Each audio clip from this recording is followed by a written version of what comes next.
Dale, yo espero, yo espero. Ahí está. Entendido, ahí está. Bueno, buenas tardes a todos y a todas, ya estamos cerrando la semana, me imagino que todo el mundo con ganas de distenderse.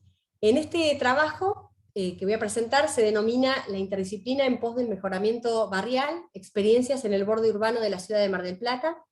Y bueno, los autores somos Laura Zulaika, Miguel Rótolo y Rocío Belmartino.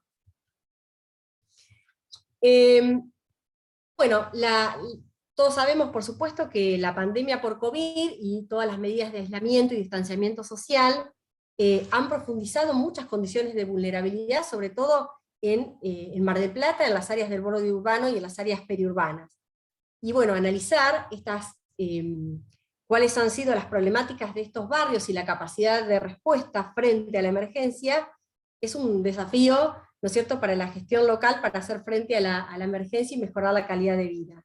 Entonces, bueno, en este sentido, lo que intento hacer es exponer también una experiencia interdisciplinaria de la elaboración de un diagnóstico integral en dos barrios del borde urbano de la ciudad de Mar del Plata, que son los barrios Las Heras y Parque Palermo, que integran el PROMEBA, el Programa de Mejoramiento de Barrios de la Municipalidad de General Pueyrredón.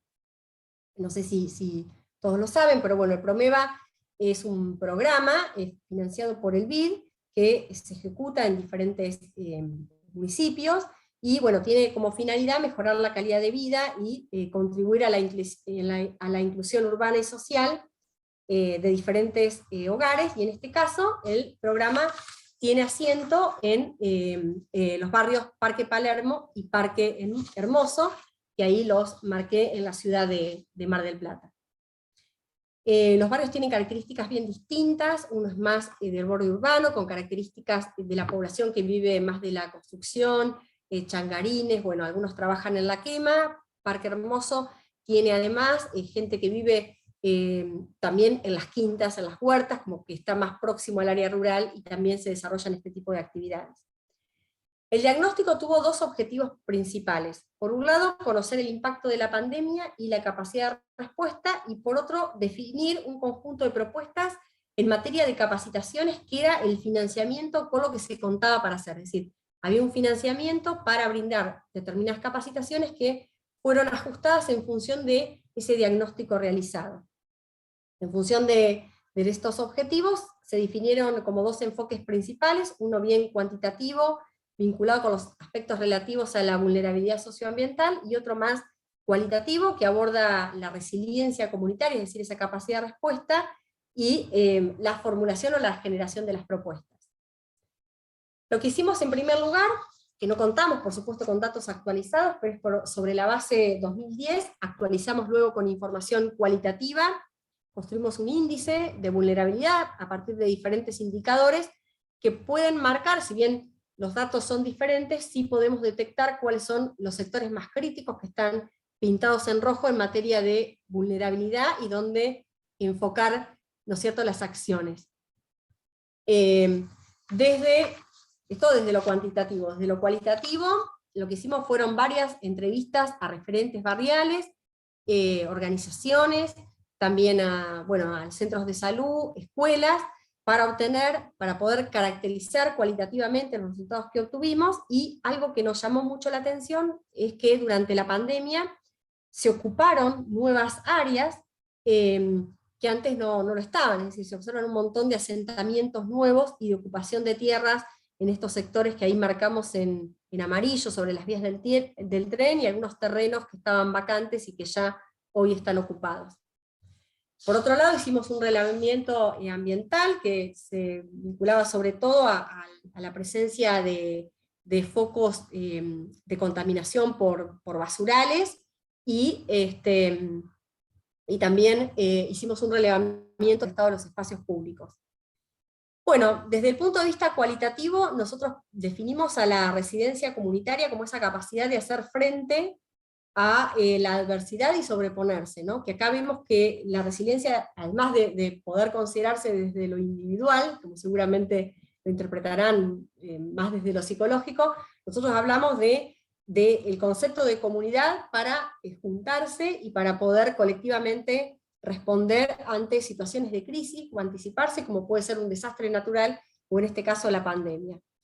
Como les decía, las actividades económicas, productivas que se desarrollan en los dos barrios están caracterizadas por condiciones de informalidad, y bueno, también los trabajos son temporales, y el cirujeo es una de las actividades muy fuerte que tienen las diferentes familias.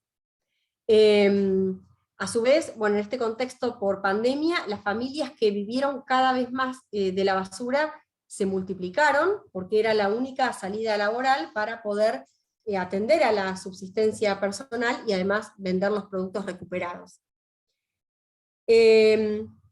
Desde diferentes aspectos que analizamos, como por ejemplo el educativo, podemos observar que aquí la inclusión digital ha sido, las posibilidades han sido bastante bajas, porque cada una de estas familias, por supuesto, lo que no tenía era conectividad, no tenía capacidad ni disponía de equipos, capaz que una familia tenía un mismo equipo, y también estuvo la necesidad de salir a trabajar y hacer cosas diferentes, o sea, poder sobrevivir. Entonces la escuela fue relegada en pos de actividades laborales, incluso por los chicos. Y bueno, desde las escuelas, desde las 2 escuelas, que funcionan en la mañana, digamos, con primaria y bueno, también la secundaria, lo que se hizo fue generar una serie de módulos y potenciar la conformación de redes comunitarias como para poder atender y que no perdieran el año. Incluso se generaron clases particulares en momentos en donde, por supuesto, no estaba permitido hacerlo. Otro de los temas fue vinculado con la salud. La sala estaba desbordada, también mucha gente al perder sus trabajos volvió al centro de salud, y esto también afectó la cantidad de la atención a la que debía dar respuesta, y además, como había otros barrios que estaban también afectados y demandados por médicos, lo que se hizo fue reducir, en este caso, el personal para llevarlo a otro lado, con lo cual se redujo la carga horaria de los trabajadores y las trabajadoras del centro de salud, y esto también produjo un impacto muy fuerte, marcado por todos los vecinos y por las vecinas. Bueno, ahí las enfermeras del centro de salud contaban cuáles eran las estrategias que trataban de implementar para poder seguir atendiendo fuera de los horarios laborales, incluso, por ejemplo, con los medicamentos, no llegaban los medicamentos que debían llegar, entonces lo que hacían era intercambiar con otros centros de salud para poder dar respuesta a enfermedades, por ejemplo, crónicas de las personas que allí viven. Las actividades comunitarias, por supuesto, poseen una impronta muy fuerte en estos barrios, y con la pandemia se vieron relegadas, que prácticamente no podían desarrollarse. Esto también tuvo un impacto social muy fuerte. No obstante, ya en 2021, a principios de 2021, ya cuando se abrió un poco desde el aislamiento al distanciamiento, comenzaron a desarrollarse algunas actividades en general al aire libre y aprovechando el espacio público, donde el espacio público cumplió un rol muy, muy fuerte en el contexto de pandemia, y también aparecieron grupos de vecinos, de vecinas organizados y organizaciones que intentaron mejorar y adaptar estos espacios que por ahí no estaban del todo adecuados en su estado, para poder utilizarlos, ¿no? como una capacidad también de respuesta para hacer frente a esta demanda. Los comedores y los merenderos continuaron funcionando, pero adaptaron, por ejemplo, de la modalidad de comer ahí directamente a la de viandas que debían llevarse, o a la entrega de productos, que la entrega de productos no era lo ideal, porque a veces las familias por ahí a veces intercambian los productos. Esto es lo que nos decían los mismos los encargados de los comedores, ¿no? A veces intercambian los productos o no los utilizan todo, entonces el sistema de vianda, por ahí a veces la gente no se puede llevar las cosas porque no tiene gas para poder cocinar, ¿no? Entonces el sistema de viandas es el que más funcionó. A su vez, en el Partido General Pueyrredón se generaron comités barriales de emergencia durante toda la pandemia. Hoy continúan funcionando, que por ahí atienden otro tipo de demandas. En principio la demanda fue alimenticia, y son dispositivos que articulan iglesias, clubes, organizaciones políticas, sociedades de fomento, en pos de atender a las demandas del sector. Ahí es donde se centraliza, por ejemplo, la llegada de los alimentos del municipio, de la provincia, y a partir de ahí se redistribuye. Algunos comités siguieron funcionando, otros no. En este barrio continúan, aunque no tan asiduamente, pero no se reúnen tan asiduamente como durante la pandemia, pero continúan funcionando con algunas temáticas en particular, mesas vinculadas con el género, también está la de alimentos, seguridad, que todavía se siguen haciendo las reuniones que integran diferentes sectores. Y bueno, uno de los objetivos que nos habíamos propuesto en función de todo el diagnóstico que realizamos, que yo ahora lo que hice fue sintetizarnos teniendo en cuenta esta capacidad de respuesta, lo que surgió era la necesidad de poder contar, por ejemplo, con formación en lo que tiene que ver con la autoproducción de alimentos, que era un tema muy, muy fuerte y muy importante, porque, bueno, las familias era muy difícil acceder a los productos frescos, entonces lo que se intentó hacer es brindar, hacer talleres de huerta en 2 comedores en los distintos barrios, para que por ahí pudieran aprovechar, por ejemplo, todas las semillas con las que contaban, que se les proveía el INTA, pero a veces no sabían cómo cultivarlas, dónde, o brindar asesoramientos específicos en huertas particulares, se consiguieron herramientas y demás, y ahí funcionó uno de los proyectos. También se trabajó en uno de los espacios públicos, bueno, donde se hacen muchísimas actividades, pero que no tenían baldosas, por ejemplo, que marcaban que se embarran en los momentos en donde llueve, que hacen muchos torneos de fútbol y demás. Entonces, bueno, también se consiguió el financiamiento para poder agregar esas baldosas a un sector que funciona como una feria y que mejora un espacio público a pedido que fue diseñado en conjunto con los vecinos y con las vecinas.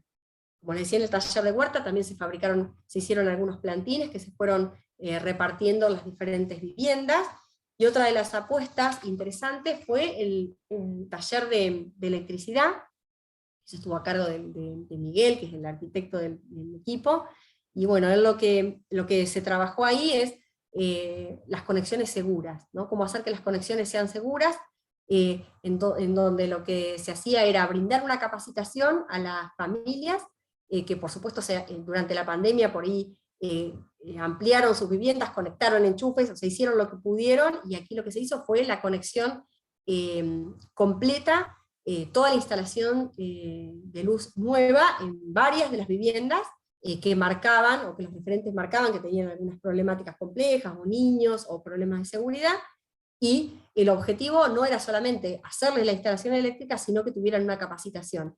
Y fue muy interesante porque muchos de los que se trabajó en su propia casa y se hizo la electricidad en la vivienda, participaron en brindar o en hacer las instalaciones en otras viviendas de sus propios vecinos. Bueno, estas acciones colaborativas en el marco de este trabajo de diagnóstico interdisciplinario, integral, nos permitió desarrollar algunas propuestas interdisciplinarias para fortalecer o teniendo en cuenta estas capacidades de las comunidades. Y bueno, otro de los cursos que no resolvimos en el marco de ese diagnóstico, pero que sí trabajamos este año, es uno de herrería, donde había un conjunto de vecinos interesados en poder hacer rejas, cestos de basura, y algunos otros bibliotecas, y bueno, también articulamos para trabajar con un profesor y que aprendan a soldar y demás, y bueno, todo el producto, por supuesto, quedó en este caso a la sociedad de fomento, que era la que necesitaba esas rejas, porque le estaban acomodando, ¿no? Así que bueno, eso es todo. Después, en todo caso, quedamos abiertos a las preguntas. Muchas gracias.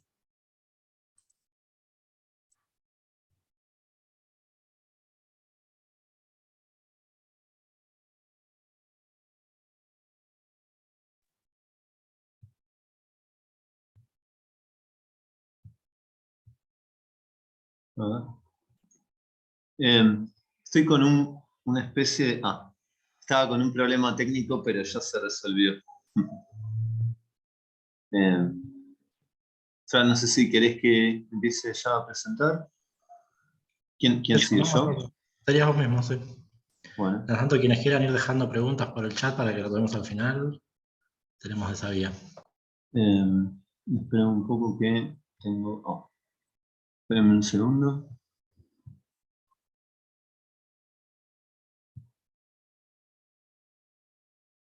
Te quería pedir, Frank, que si ves que me paso de los 15 minutos, que me cortes. Porque Dale. creo que estoy teniendo un problema con la presentación, no entiendo por qué.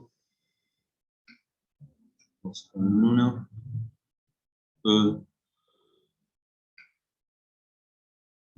Espérame un segundo, ¿no?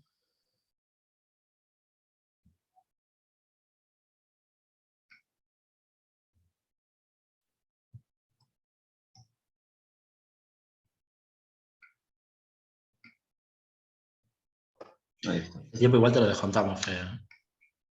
No, no hay problema. No, es importante, voy a tratar de ser breve, es importante que nos mantengamos a tiempo. El multitask me está generando algunos problemas. A ver si puedo compartir toda la pantalla. No. Bueno, puedo compartir entonces un poco.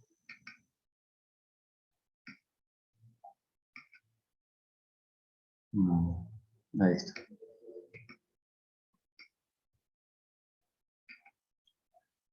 Bueno, ahí ven, ¿no? La pantalla.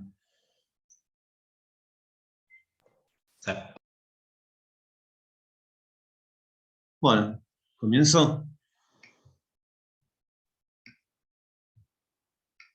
Este trabajo se llama Cuantificadores de información aplicados a las series de datos de la pandemia COVID-19. Es un trabajo en conjunto con Andrés Kowalski, Victoria Vampa, Mariela Portesi y Marcelo Lozada. Me voy a enfocar en algunos aspectos de lo que hicimos y se lo voy a comentar sobre otros. Bueno, lo que hacemos es estudiar y comparar para diferentes países y regiones las series temporales asociadas a casos y fallecimientos diarios por COVID-19. Usamos cuantificadores basados en la teoría de la información para evaluar la impredictibilidad y el desorden de esas series. Nuestro objetivo es intentar contribuir a comprender mejor la dinámica de la pandemia. Gran parte de lo que voy a contar está contenido en este trabajo, que si quieren se los puedo pasar.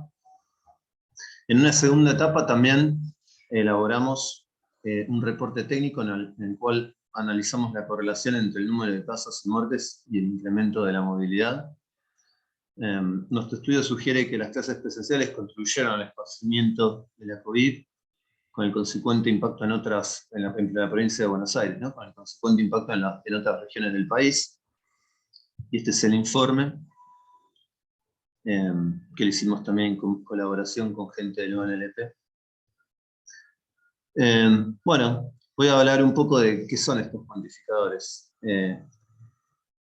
En general, estos cuantificadores basados en la teoría de la información han sido útiles para caracterizar el contenido de información de series temporales de sistemas complejos. Por ejemplo, señales eléctricas en el cerebro o frecuencias cardíacas. Bueno, tienen toda una miríada de aplicaciones en la física. Pero en este trabajo lo que estudiamos es las series temporales asociadas a la pandemia. Es decir, por ejemplo, las curvas de infectados diarios o de fallecimientos diarios, ¿sí?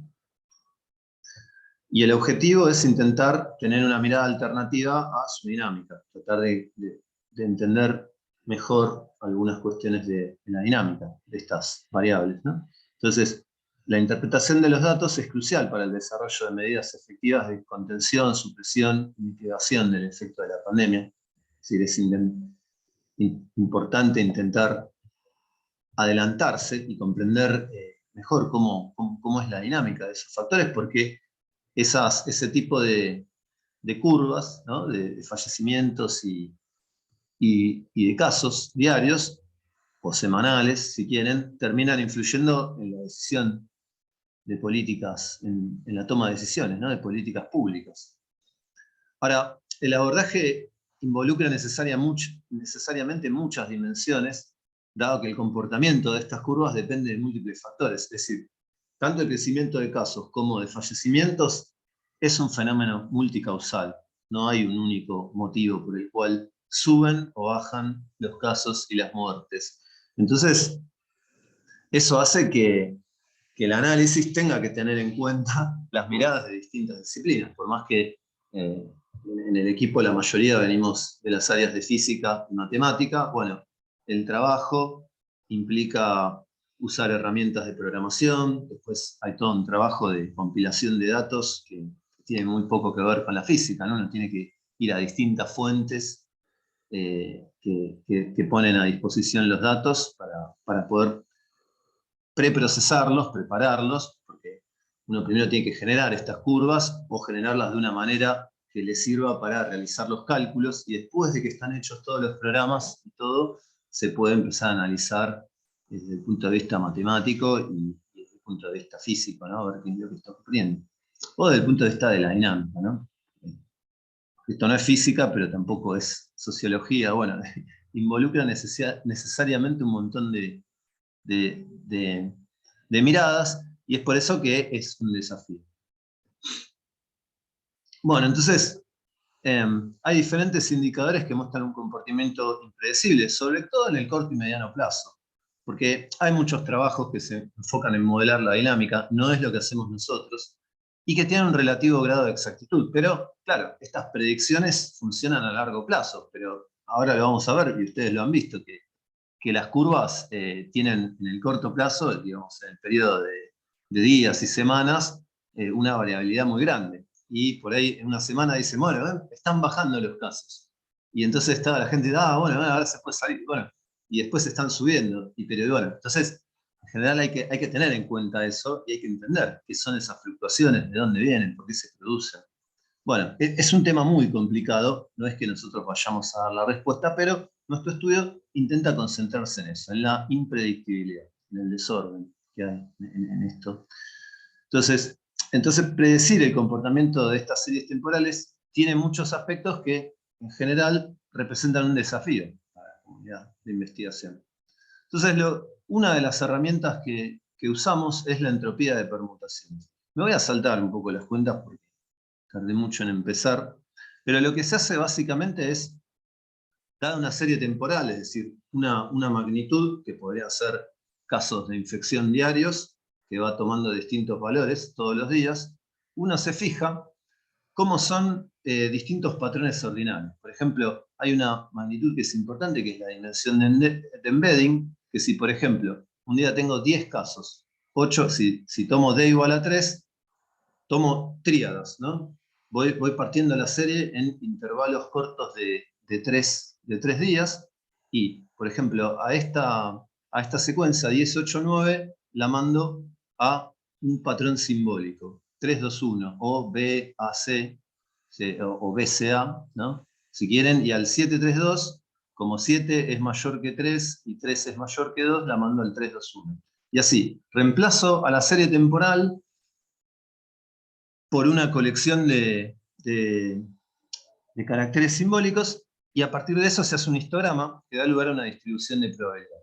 Y a esa distribución de probabilidad le calculamos algo que se conoce como la entropía de Young. Y entonces esto nos da una medida del desorden de la serie temporal, o de su impredictibilidad. Déjenme poner un ejemplo para que se vea por qué. Supongamos que la serie temporal es esto es una serie sintética. La generamos nosotros con la computadora. ¿Ven? Esto tiene una frecuencia en un momento y después aumenta la frecuencia en función del tiempo. Este es el simple espectro de Fourier, que lo único que hace es detectar las dos frecuencias principales que se ven acá a simple vista. Pero uno lo que podría hacer es tomar una ventana temporal, por ejemplo, en vez de tomar toda la serie, tomo un subintervalo de la serie y me concentro en esta subserie, ¿no? En esta subserie temporal. Entonces, si me concentro en esta subserie, cuando calculo este histograma que les decía antes, y calculo luego la distribución de probabilidad, bueno, en este caso me da así. Para ustedes probablemente esto no signifique nada, pero acá ven que este punto de acá y este punto de acá tienen probabilidades bastante distintas de cero. Pero ¿qué pasa si ahora esta misma serie, que es bastante ordenadita, le metemos un ruido blanco? ¿Ven? Si se concentran en la parte verde de arriba, la de abajo tiene como una especie de fluctuaciones en el corto término. Entonces esto hace que se agreguen más componentes de frecuencia. Entonces el histograma de probabilidades cambia mucho. La distribución de probabilidades, en este caso, es más homogénea, es decir, se parece más al uniforme que el del primer caso que no tiene el ruido. Entonces, en el segundo caso, por las propiedades matemáticas de la función de entropía, en este caso vamos a tener una mayor entropía, asociada al intervalo inicial que habíamos considerado. ¿Sí? Si le pongo el ruido, voy a tener más entropía. Entonces, una forma de interpretar esto es que si hay impredictibilidad, aunque sea a corto plazo, voy a tener un aumento de la entropía. Ven que esta serie es muy predecible, porque uno dice, bueno, acá crece. Bueno, si un día crecía, al otro día es muy probable que vaya a crecer. Tiene un comportamiento más suavecito. Acá no se sabe bien qué pasa, al menos en el corto plazo, ¿no? Entonces, esa impredictibilidad o esa aparente falta de relación causal entre lo que pasa en un momento y en otro, es medida por este cuantificador basado en la teoría de la información. Entonces, la entropía de permutaciones puede considerarse como una medida de cuán impredecible es el comportamiento de una serie. Como tal, se puede pensar como una medida de SOR. Está vinculada a la existencia o no de relaciones causales en nuestra serie. Si la serie es estrictamente creciente, por ejemplo, decreciente, todos los patrones ordinales se concentran en un único patrón simbólico y la distribución de probabilidad va a estar muy concentrada. Entonces la entropía va a ser muy baja. Entonces, se puede pensar como sigue. Si una serie temporal es monótona, luego su comportamiento va a ser totalmente predecible y como tal tiene una baja entropía. Pero, entonces, de este análisis intuitivo, se sigue que la principal contribución a la entropía viene de los segmentos de la serie temporal en los cuales las fluctuaciones son elevadas. Es decir, si la serie pega muchos saltos bruscos, por decirlo de alguna manera, y si nosotros estamos usando la dimensión de embedding apropiada, vamos a ver una alta entropía. Bueno, acá hay un tecnicismo. Después hay otro cuantificador importante que es el análisis Wavelet. El análisis Wavelet lo que hace es darnos información acerca no solo de cómo es la distribución de frecuencias que componen una señal dada, sino de cómo esa distribución de frecuencias va variando en función del tiempo. Eso es importante. Nos da información en el espacio temporal, pero también en el espacio de frecuencias. Esta es la cuenta, ¿no?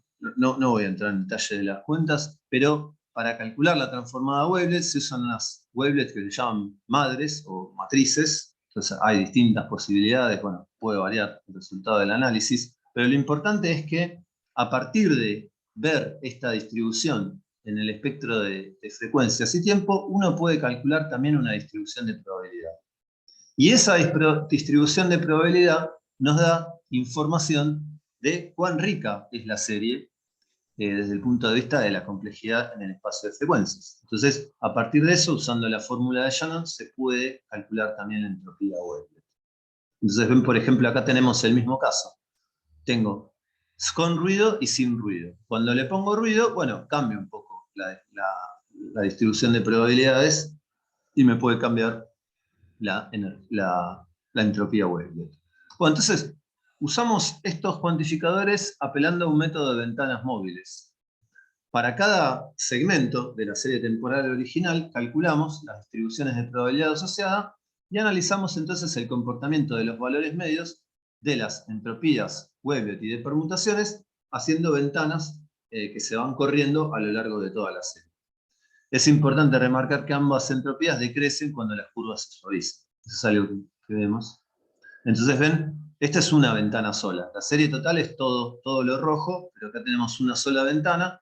Entonces lo que hacemos es separar a la serie en ventanas sucesivas. Es como que estos bordes negros se van corriendo a lo largo de toda esta serie y para cada ventana le calculo las entropías. Y eso me da información acerca de la impredictibilidad de la serie en cada intervalo de tiempo, ¿sí? Porque puedo ir mirando cómo se comporta la serie en distintos intervalos de tiempo. Entonces, este abordaje de ventanas móviles es útil para caracterizar los diferentes estadios de la evolución de las variables de interés, dado que considera la información asociada a intervalos de tiempos diferentes. Esto lo paso rápido.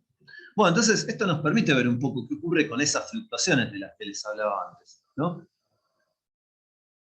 Otra pregunta que nos hicimos es si la entropía podría disminuir si nos deshacemos de estas fluctuaciones, suavizando las curvas con algún método adecuado. Una posibilidad muy concreta es usar ventanas móviles. Por ejemplo, en muchas bases de datos, por ejemplo, Our Walling Data, que es de donde nosotros sacamos los datos, se usa una media móvil de 7 días, ¿no? Se comunica una media semanal. Eso es bastante razonable. Entonces, esto lo que hace es reemplazar el valor de la variable aleatoria por la media en un intervalo de largo L. En el caso de Our Walling Data es L igual a 7, centrado en ese punto.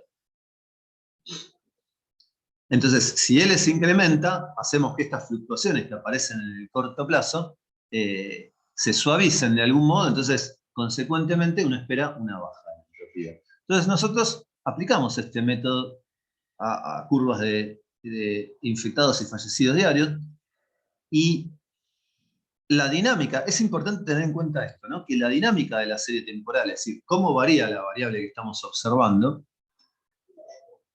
no solo depende de la dinámica propia de la pandemia. Es decir, esos datos que nosotros analizamos no solo reflejan la complejidad de cómo se esparce el virus realmente en la población, y cómo mata, sino también que depende del método de detección, recolección y carga de datos de los diferentes países e instituciones. Porque cómo se compilan estos datos es en sí mismo un sistema complejo.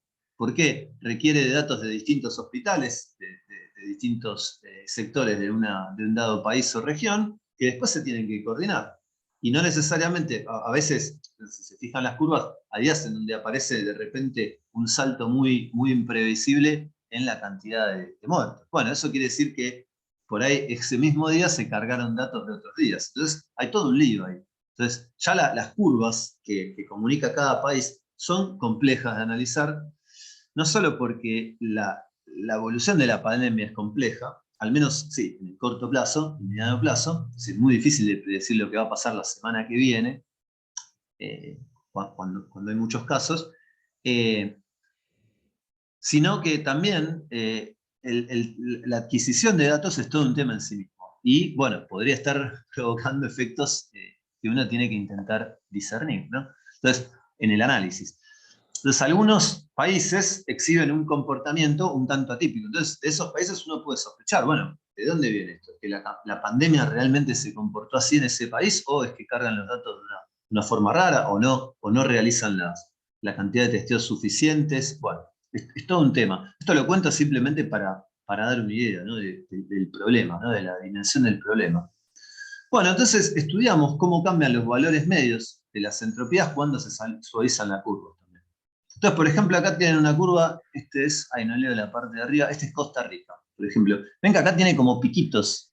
Algunos piquitos pueden ser, como les decía antes, artificiales, pero también se ve que, por ejemplo, acá estaba subiendo y de repente empieza a bajar. Entonces, a largo plazo, uno puede hacer un modelo para capturar esto. Y ajustan bastante bien, la verdad que los trabajos son formidables. Se ha avanzado muchísimo en eso. Pero a corto plazo, si la persona que vive acá, en este pequeño intervalo de tiempo, puede decir, bueno, está subiendo, pero en realidad subió y después empezó a bajar. Ese comportamiento errático es muy difícil de capturar. Y depende de múltiples factores, porque depende, por ejemplo, de medidas de política de salud pública generales. Por ejemplo, si se ordena una cuarentena general, es de esperar que después de unos días empiecen a bajar los casos. O, bueno, depende también de la dinámica propia de la pandemia, de cuántas semillas iniciales aparecieron para que se produzca un brote o no. Pueden aumentar los casos. O, bueno, cuento todo esto para que se vea en realidad lo difícil que es sacar conclusiones, ¿no? a partir de todas estas curvas. Y bueno, acá tienen las curvas de entropía. Por ejemplo, esta es entropía de permutaciones. Con el método de ventanas móviles, lo que hacemos es seleccionar un largo temporal, por ejemplo, no sé, 256 días o 64 días, y la vamos corriendo y vamos calculando la entropía. Entonces, ven que la entropía sube o baja. Si, por ejemplo, uno agarra una ventana que justo agarra este intervalo de caída, bueno, acá es bastante predecible el comportamiento de la curva. Porque si uno se para en algún punto de esta curva, dice, bueno, por cómo viene la cosa, seguro que la semana que viene sigue bajando. ¿Sí? Pero en algunas regiones de la curva... Si podés andar redondeando. Perfecto. Bueno, y así hicimos eso para entropía Wavelet y y de permutaciones para distintos países. Ven acá, por ejemplo, tienen este era, esperen que no me deja ver, este era Australia. ¿Ven? Australia venía con muy pocos casos, acá no se ven por la escala, venía con un poco y de repente esta es la variante, ¿no? la Delta, que le pegó muchísimo. Y ahí, bueno, tienen la entropía. Entonces fuimos haciendo este análisis, pero lo que encontramos es que la entropía es elevada en términos genéricos. Este es el caso de China. Ven que China tiene una evolución muy particular, porque China tuvo una política de cerrar todo. Una política muy, muy restrictiva en el sentido de la movilidad y de las cuarentenas, y tiene otra curva distinta a la del resto de los países. Ahí tienen Bélgica, por ejemplo, hicimos este análisis. Pero todos los elementos del análisis muestran que hay una alta impredictibilidad, al menos en el corto y mediano plazo. Eso es lo que se deduce de nuestra análisis. Entonces uno se puede preguntar si, suavizando un poco las curvas, la cosa puede bajar. Ven, acá sacamos las medias de las entropías y dan muy elevadas, tanto de permutaciones como entropía Weblett, y acá sacamos las mismas entropías, pero haciendo una media móvil. Es decir, suavizando las curvas a 7 días. Y bueno, uno puede seguir suavizando y tampoco baja tanto. Esa es la realidad. Es decir, aún suavizando, las entropías siguen dando elevadas. Bueno. No voy a contar coherencia Weblett porque no llego, pero cuento un poco las conclusiones. En este trabajo aplicamos entonces distintos cuantificadores de información a series temporales asociados a la pandemia. Nuestra contribución extiende trabajos previos, agrega nuevas perspectivas del análisis informacional, que resumimos a continuación.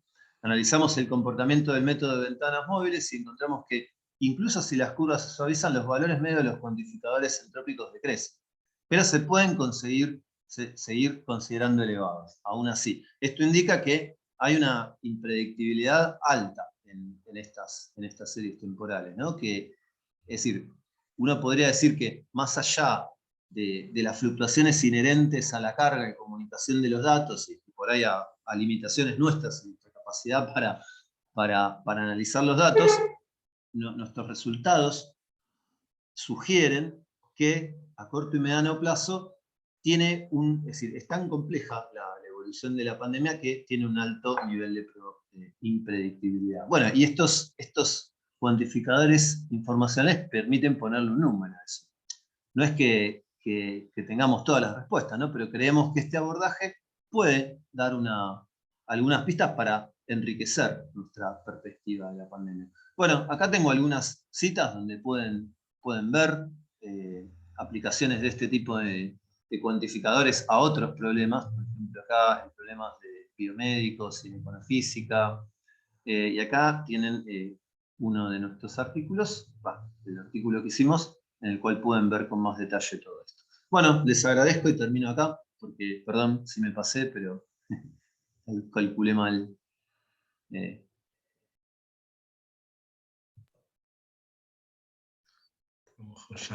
Gracias, Fede. Tocaría el trabajo de Alicia Pan. Hola, bueno, buenas tardes, ¿me escuchan? ¿Se escucha bien? Sí, bueno, bárbaro. Bueno, primero de todo agradecerle sobre todo a Matías Blaustein, que es el que me invitó a que ya verán que es bastante diferente al resto de las presentaciones, por lo menos tan cuantificadas, ¿no? Pero bueno, yo les aclaro, soy médica psiquiatra, psicoanalista, ¿sí? Provengo por eso de otras áreas, pero bueno, fundamentalmente mi interés era justamente, y está en parte, el tema de las interdisciplinas, en función de lo que a mí respecta en cuanto a mi profesión. Pero bueno, en realidad esto es tengo una primera excusa, me parezco el principito, pero bueno, en realidad ese es un trabajo, es una síntesis, hice de un trabajo que presenté el año pasado en el Colegio de Psicoanalistas, el psicoanalítico, y que tenía que ver con el tema del año, que era el dolor, en relación justamente a todo el tema de la pandemia de COVID. pero es una excusa en cuanto a que el dolor, lo que me interesaba al tomar el tema, era llegar al tema de la depresión, digamos como cuadro psicopatológico, y fundamentalmente pensándolo también como que es una pandemia que estaba ya en juego previa al COVID, y que se presenta como pandemia durante el COVID y post-COVID, digamos, si es que estamos en post. Por lo tanto, bueno, en principio el trabajo lo había dividido en 3 partes, tomando el tema del dolor en principio, y como, digamos, tomando lo que fuera la partícula más pequeña en ese sentido, que pudiera expresar el tema del dolor, que es una interjección, es la interjección AI, como digamos, célula de una mínima expresión. Y bueno, lo trabajé en cuanto al, digamos, un componente histórico literario, como expresión, digamos, de cómo nace de algún modo en la Grecia antigua, que es tomado directo por los lingüistas y por los literatos, y por supuesto esto es representativo en la tragedia griega, fundamentalmente como, digamos, comunicación colectiva del dolor, y el AI es trabajado desde Sófocles y Aristófanes, por supuesto Edipo, las troyanas, pero también como un elemento, ¿no?, de comunicacional que expresa, ¿no?, digamos, como una catarsis colectiva en función de la tragedia. Esto desde este aspecto, desde un aspecto lingüístico, me interesó verlo justamente cómo lo toman los lingüistas en cuanto a la función vocativa que tiene esta expresión, en cuanto al llamado, digamos, a un otro, ¿sí?, en función de lo solidario y de otros saberes, ¿sí? Que por eso me parecía importante el lugar que le dan, ¿no?, como en esta aglutinación que representa una interjección, y a lo que los lingüistas llaman palabras frases o frases signos, ¿no?, en donde está condensado por la urgencia que implica este llamado, ¿no?, el sujeto, el verbo y el predicado, ¿sí? También en este sentido, los lingüistas en esta misma función vocativa lo toman desde el punto de vista comunicacional, ¿no?, en cuanto a este llamado y en cuanto a todo lo que también interroga, ¿no?, digamos, como interrogante, y más, bueno, esto está desde lo bíblico hasta el por qué a mí en cuanto al dolor, en el mito de Job, o en cuanto al mito de preguntarse si el dolor se aprende o que el dolor enseña, un mito que existe como tal, y la pregunta de qué enseña o qué se aprende. Y bueno, y desde el psicoanálisis esto fue tomado, digamos, por varios autores, ¿no?, como lo que lo denominaron holofrase, que también es un término en realidad de la literatura, que indica, ¿no?, como queda una frase entera aglutinada en una mínima expresión. Y bueno, lo toma fundamentalmente Lacan, Nacio y otros autores, como la holofrase, como una condensación, ¿no?, de lo que se denomina la cadena significante, ¿sí?, que se supone que los 2 primeros significantes de esta cadena están también aglutinados y no permiten que se desenvuelva esta carrera. Bueno, esto era la primera parte del trabajo, lo que me llevaba a una segunda parte, que me interesaba como desde este AI, desde este llamado, tomarlo desde los 2 aspectos, digamos, tanto físico como psíquico, también como en una postura, ¿no?, porque muchos toman, y esto es bastante más frecuente entre los psicólogos y los psicoanalistas, ¿no?, tomando la diferencia entre dolor y sufrimiento como si esto conformara 2 partes, ¿no?, digamos, binarias entre cuerpo y psiquis, y cuerpo y alma, o cuerpo y mente, como quieran llamarlo, y donde históricamente, bueno, justamente el cuerpo y la mente, digamos, tuvieron distintos avatares, ¿no?, desde Platón y Aristóteles que vayan en forma conjunta o en forma paralela, que transcurran tanto el cuerpo y la mente, o el dolor y el sufrimiento, y también, bueno, por supuesto, después de Descartes y Spinoza, ¿no? Digamos, también en estos mismos entrecruzamientos. Bueno, estoy haciendo una síntesis muy breve de esto, pero bueno, para justamente pensarlo, como el pensamiento cartesiano, digamos, bueno, de algún modo ganó la apuesta hasta, digamos, nuestros días, que está también en esta puja, ¿no? Y yo diría que, bueno, en principio ganó la apuesta fundamentalmente porque los que digamos, la ganó fundamentalmente la Iglesia, que es la que produjo esta separación entre el cuerpo y sus lujurias, y el espíritu por otro lado. Pero bueno, y que por otro lado uno podría pensar que esta separación tuvo sus ganancias y sus grietas, ¿sí? sus pérdidas en cuanto a la grieta que produjo. Podríamos decir que la ganancia, más allá de la Iglesia, fue en parte que la posibilidad de que tomara el cuerpo tanta dimensión dio posibilidad, sí, a los grandes descubrimientos, desde el anatomo patológico, digamos, a todos los científicos, biológicos, genéticos, descubrimientos médicos y, por supuesto, farmacológicos. Y por otro lado, también, digamos, la contrapartida de que la mente dio lugar a la posibilidad de pensarla desde otro lugar, y el surgimiento del psicoanálisis y los avances en todo lo que presentó la salud mental con otro tipo de teorías y aproximaciones. Las pérdidas, digamos, o lo que uno podría considerar como lo que, digamos, genera como de algún modo una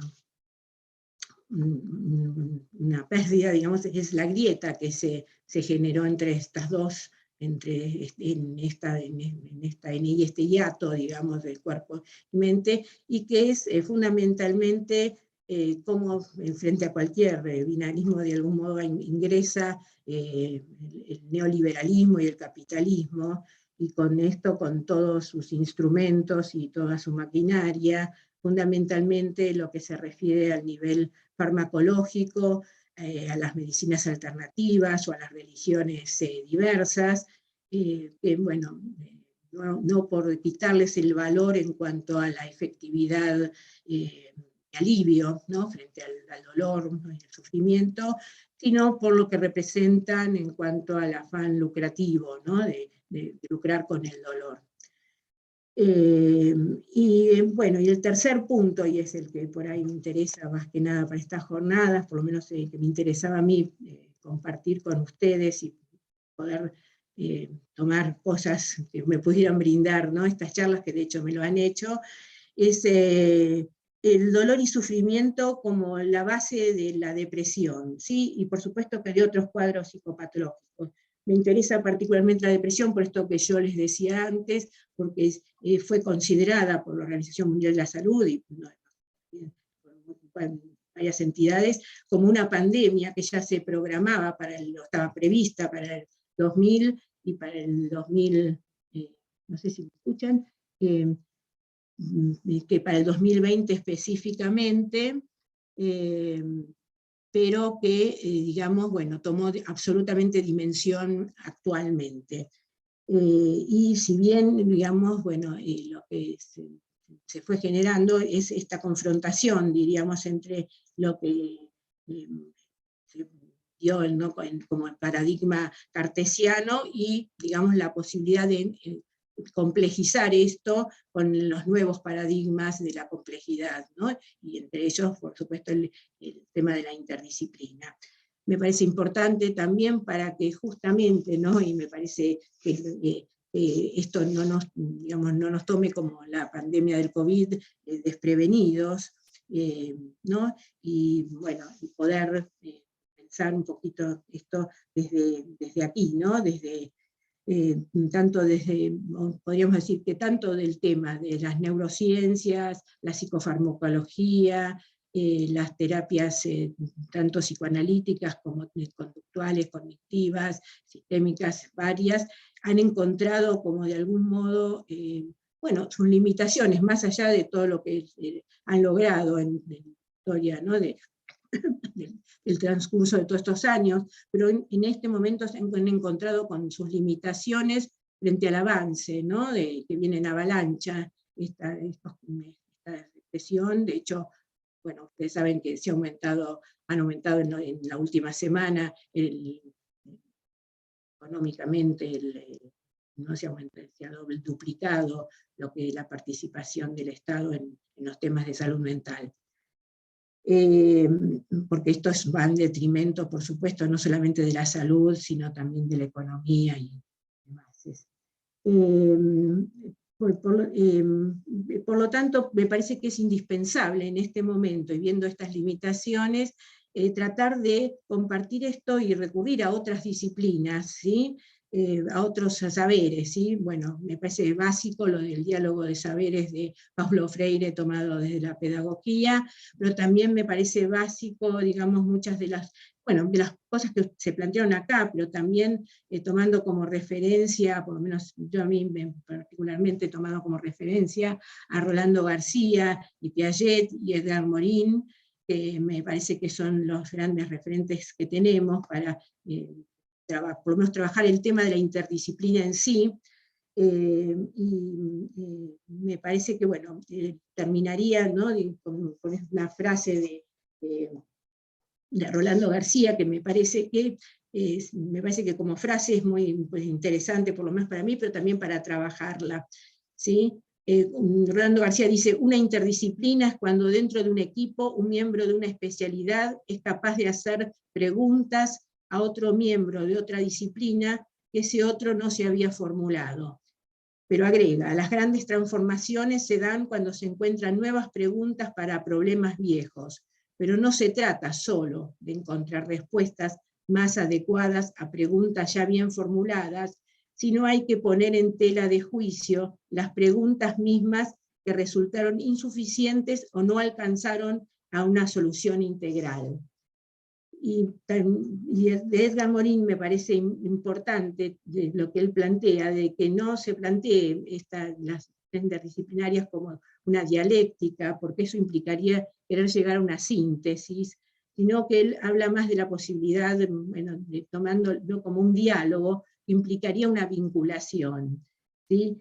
El tema es, no encerrarse la idea, por lo menos, y me parece que yo particularmente proviniendo un poco del psicoanálisis y de la psiquiatría, no encerrarse en una teoría o en una disciplina, ¿no? Y me parece que esto es fundamental, y que ese hay, con el que comencé, sea justamente un llamado a una convocatoria justamente interdisciplinaria, ¿sí? Bueno, gracias. Muchísimas gracias, Alicia. Con esa idea de la vinculación creo que hacemos una excelente transición para nuestro trabajo, que sería el que seguiría. Por suerte estamos, bueno, justo se tuvo que ir Paula, pero estamos equipo casi completo para socializar sobre todo una experiencia. No teníamos el trabajo que le pusimos de nombre Pandemia y Salud Colectiva, puntos de encuentro, intersecciones disciplinarias e indisciplinadas, pensando precisamente qué es esa vinculación, cómo construir desde ser varias y diversas. Es un trabajo que surge de una experiencia de trabajo en plena incertidumbre de la pandemia, y lo duplicábamos en tal incertidumbre, siendo un equipo compuesto por 2 antropólogas aquí presentes, Anaí y Brenda, una psicóloga que es Cintia, una enfermera, Paula, que se tuvo que ir, y yo mismo investigador literario. Entonces, con esa construcción tan heterogénea, estábamos reunidos en un proyecto de investigación que tomaba por objeto las narrativas del personal de salud a la hora de la pandemia. Y espero que hayan escuchado en la voz las comillas que no pudieron ver visuales, porque era importante para nosotros poner entre comillas la palabra objeto, pensando que ese trabajo que nos iba a reunir con esos trabajadores los tomaba como sujetos en realidad.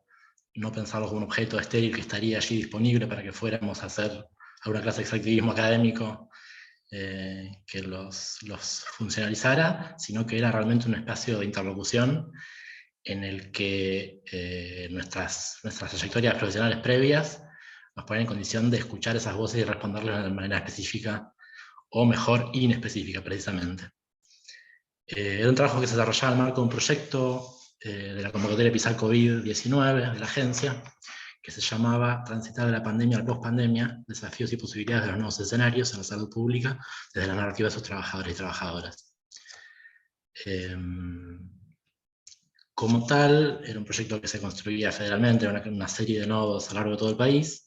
Nosotros hablamos acá desde el nodo radicado en la Universidad de Lanús. En ese proyecto entonces las compañeras entrevistaban a una serie de trabajadores y trabajadoras del sistema de salud público, enfermeres, médicos, psicólogos, trabajadores sociales, administrativos, epidemiólogos, personas de seguridad, de limpieza, sea que hubieran atendido directamente a pacientes de COVID, o sea que simplemente hubieran trabajado en los hospitales públicos de la región en ese periodo. Pero entonces, desde esta experiencia que nos reunía, lo que nos interesaba traer hoy no era tanto los resultados de la investigación, sino un poco el relato de la experiencia, ¿no? ¿Qué pasaba en ese momento, en ese proceso de trabajo colectivo? Tampoco entonces la teoría que sustentaría ese trabajo, sino tomar los conceptos como nodos en los que se dan esas escenas de encuentro y de discusión entre nosotros, con nuestras trayectorias profesionales diversas y con nuestra interlocución forzada a indisciplinarnos, a salirnos de esos lugares y construir algo que fuera distinto de lo que habíamos hecho cada cual por separado. Entonces el foco estaba en esa riqueza del encuentro, también complejizado porque nuestro encuentro fuera en mayor medida virtual, con lo cual ese grupo, ese equipo se construía de manera también muy, muy singular. Pero bien, entonces, para pensar esa experiencia, nos enfocábamos en 3 conceptos, pero precisamente no tanto conceptos, sino tanto nodos de discusiones, que serían los conceptos de cuidado, de emociones y de narrativas. Pensar esas categorías como habilitadoras de encuentros, de sentidos, de prácticas, que llamábamos transdisciplinarias, porque creaban estos modos novedosos de ver, estos modos originales, medio impredecibles, de hacer converger nuestros análisis y nuestras reflexiones a lo largo del trabajo. Bueno, yo soy Cintia, soy psicóloga, voy a tomar la palabra un poco en representación de Paula, que no está, para hablarles del concepto de cuidado, que fue el concepto que situó el encuentro entre la antropología con la atención y la enseñanza de la enfermería, donde los sentidos que adquiere el cuidado en cada disciplina y en la práctica son singulares. Además, el cuidado nos interpela en lo personal como mujeres durante la pandemia y favorece la empatía con las personas entrevistadas, mujeres, madres, cuidadoras, trabajadoras y en algunos casos también sostén del hogar. En particular, bueno, Paula, nuestra compañera enfermera, pensamos el cuidado, lo que nos llevaba a ver de qué manera encarar el reconocimiento del trabajo de enfermeres, que en términos de profesionalización generaba, o por lo menos acentuaba, una tensión entre la ética de ese cuidado que está en el centro del ethos profesional, es decir, entre la vocación y la devoción, y la pelea por las condiciones de trabajo y el lugar que la enfermería tiene en los hospitales. La trayectoria profesional de Paula nos movía a desafiar el sentido puramente virtuoso que a veces se le adjudica a la llamada ética del cuidado, en la medida en que entraba en conflicto con la táctica sindical que se habían dado las enfermeras para luchar por sus reivindicaciones salariales contra sus actuales niveles paupérrimos y de condiciones de trabajo precarizadas, por la vía del reconocimiento de la especificidad de su trabajo. No estábamos obligados a acordar inmediatamente con esa táctica, pero sí teníamos el deber de reconocer estas tensiones e incorporarlas entre nuestras preocupaciones, prestando atención al modo en que el deber de cuidar empujaba muchas veces a la legitimación de la sobreexplotación, incluida la autoexplotación. Por otro lado, como bien decía Fran, otro de los conceptos que tomamos fue el de emociones, que fue el encuentro entre la antropología y la psicología. Desde la antropología, las emociones se construyen socioculturalmente. No existen a priori, sino que surgen en la vida social. Pero para quienes estudiamos psicología en Argentina, que casi todas las currículas tienen una fuerte impronta psicoanalítica lacaniana, las emociones no son un concepto en sí mismo, a veces se utiliza el concepto, no es que no, sino que es el afecto el concepto central que elucidó Freud y después retomó Lacan. Sin embargo, los afectos engañan, diría Lacan, no explican las causas. Las causas siempre son inconscientes, singulares de los sujetos. Entonces ahí era un poco cómo conciliar entre la psicología y la antropología un concepto que nos permitiera categorizar lo que nosotros encontrábamos en nuestra investigación. Y en ese sentido, a mí se me formuló una pregunta que era, bueno, ¿cómo conversar con otras disciplinas cuando el discurso psicoanalítico se presenta como algo tan específico y complejo? No sé, Bren, si querés tomar la palabra. Sí, ahí tomo la palabra y a partir de esta pregunta que se hizo Sin y que nos puso sobre la mesa, ¿no?, este desafío del diálogo entre las disciplinas, y también nos llevó a preguntarnos sobre qué entra en ese concepto de emociones, ¿no? Sobre todo en el momento de escuchar a los trabajadores, y también cómo lo interpretamos en relación a estas otras alternativas que veíamos, ¿no?, como esta cuestión de los afectos. Bueno, en ese sentido, desde la antropología planteamos un poco lo que dijo Cintia, ¿no?, que las emociones son construcciones culturales, que van más allá de una expresión individual, verbal o no verbal, que surgen en la vida social y que las entendemos como construcciones culturales, ¿no? Entonces nuestra propuesta consiste en ver a las emociones no como un asunto privado, sino como un fenómeno relacional. Y que además esta manera de verlas nos permitió situarnos en un equipo, no en un espacio disciplinar o en otro, sino en el campo de la salud colectiva.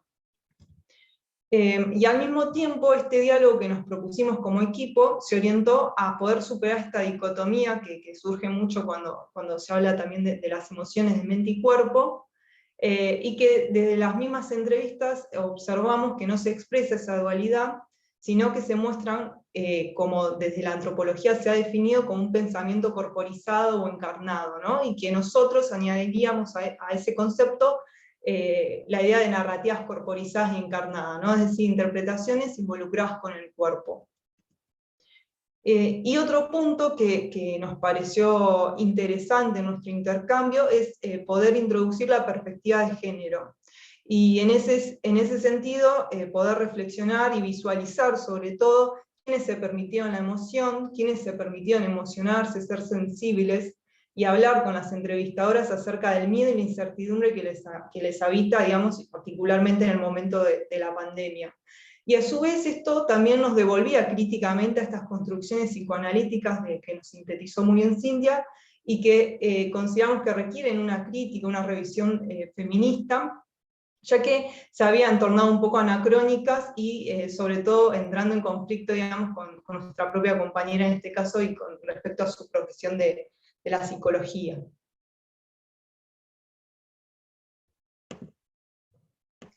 Bueno, y en tercer ¿o te querías decir algo más, Brian? No. Dale. No, y en tercer lugar entonces tenemos este concepto de narrativas, que era un poco el lugar donde nos encontrábamos, la antropología y los estudios literarios. Digo, al ser el más raro, hacía ese ruido de venir de Filosofía y Letras, y de ahí un poco veía como ciertas figuras o formas casi literarias que aparecían en esa forma de narrar que ocurría durante la entrevista. Y un poco lo que permitía ver, intentaba que pudiera aparecer, es de qué modo la entrevista también genera condiciones de narrar. Qué tipo de restricciones y oportunidades que genera esa forma específica de producir el discurso, que es pedirle a alguien que cuente, pedirle que narre. Y lo que nos encontramos efectivamente al analizar esas entrevistas es que había trabajadores que desafiaban ese modo de preguntar. Y en particular, había preguntas específicas que generaban cierta forma de tomar la palabra que aparecían como un obstáculo para narrar esa experiencia que habían tenido efectivamente en la pandemia. Digo, cierta forma de pedir ese testimonio, que incluía preguntas como, por ejemplo, que narraran un episodio significativo de esa pandemia, esa transformación que implicaba la pandemia, se encontraba con respuestas del tipo de, en realidad no hay un episodio, porque es todo lo que cambió. Entonces esa forma específica de asistir a la pregunta era un modo de notar que había una temporalidad de la pandemia que no coincidía con el tipo de expectativa que producía esa narrativa que estábamos pidiendo, que estaban pidiendo las compañeras, para ser preciso. Entonces los estudios literarios y los humanistas en general, y sobre todo tradiciones como la teoría postcolonial, la crítica feminista, los estudios cripodisca, la construcción, nos permitían ver ese marco, ver qué estábamos creando nosotros con esas formas de preguntar, y también qué intentaban crear, discutir a quienes entrevistábamos. Señalando también ciertas condiciones que generan la posibilidad de que quienes pueden tomar la palabra en función de qué espacio genera la pregunta. Quién puede narrar de tal o cual manera, quienes encuentran un espacio para su experiencia en ciertas formas narrativas que por ahí no son necesariamente las que estamos habilitando en nuestra entrevista. Digo, y como contrapartida de ese efecto de potencial restricción que se visibilizaba desde ese lugar, también había ese espacio que a mí me gustaba decirle la chapa, que es esa pregunta al final de la entrevista en la que decíamos, o decían ellas, perdón, ¿hay algo más que quieras decir? ¿Hay algo que quieras agregar? ¿Algo que faltó comentar? Ese espacio de cierto desarme de la lógica de la entrevista, que generaba el espacio para que estos trabajadores y las trabajadoras puedan decir esa otra cosa que a lo mejor la entrevista no venía habilitando, o que venía encuadrando de una manera que no dejaba espacio para ese extra que agregaban estos sujetos. En este punto, digamos, también ese trabajo transdisciplinario nos iba moviendo a indisciplinarnos, como decía antes, y permitía también que, además de nuestra trayectoria profesional, entrara también cierta margen de lo singular de cada sujeto, entrevistador, analista, investigador, todo eso que éramos mientras trabajábamos. Y digo, en lo que me atraviesa a mí en particular, también era que al investigar se hacía presente mi propia experiencia como enfermo crónico, persona disca, y cómo eso me hacía leer de determinada manera los tiempos prolongados de la pandemia. Pensar que otras formas de el trastorno crónico, digamos, no son solo de un individuo enfermo o disca, sino también de las instituciones que cronifican el atravesamiento de la pandemia colectiva. Esa forma de tiempos como trastornados, que no son solo esas duraciones que estamos acostumbrados a leer en la enfermedad, salud, sino que a veces tienen otra escala que también genera una rispidez a la narrativa. ¿Ana? Sí, también leyendo las narrativas lo que veíamos es que hay formas de construcción narrativas más masculinizadas, que podrían ser la de los médicos, médicas, y otras más feminizadas que aparecen en enfermería, ¿no? ¿Y esto qué queremos decir? Independientemente del género, hay narrativas que se muestran más de ese lado, desde ese lado que estereotipadamente se le podría atribuir a lo femenino o a las mujeres, ¿sí? Y esto en parte nos permite como hipotetizar sobre cómo esas narrativas, o en realidad la disciplina de enfermería, ser médico, médica, ser enfermera, enfermero, se corporiza en cierta forma de hablar o permitirse hablar, ¿no? ¿Qué me habilito a contar? ¿En qué me habilito a ser sensible? Si soy médico, médica, ¿qué distancia debo sostener con pacientes? Y también en la situación de entrevista eso podría ser como interpretado.